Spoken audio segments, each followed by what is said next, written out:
অমৃতা গগৈ আৰু মই এই ভিডিঅ'টোৰ জৰিয়তে হেল্থ চিটি হস্পিটেল গুৱাহাটীৰ সমূহ কৰ্মচাৰী মেনেজমেণ্ট আৰু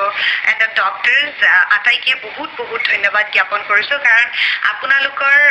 সহায় আৰু সহযোগিতা অবিহনে আমাৰ কণমানিজনীক পৃথিৱীলৈ অনাত ইমান সুবিধা হয়তো নহ'লহেঁতেন একদম আৰম্ভণিৰে পৰাই হেল্থ চিটি হস্পিটেলৰ ডক্টৰ কল্পনা চৌধুৰী তেখেত গাইনকলজিষ্ট তেখেতে আমাক অভূতপূৰ্ব সহায় আগবঢ়ালে আৰু তাৰ পাছত যেতিয়াৰ পৰা আমি হস্পিটেল আহিছোঁ তেতিয়াৰ পৰা এবাৰলৈ আমাৰ এনেকুৱা ফিল নহ'ল যে আমি হস্পিটেল আছোঁ ঘৰত থকাৰ দৰে ফিল হ'ল আৰু আজি আমি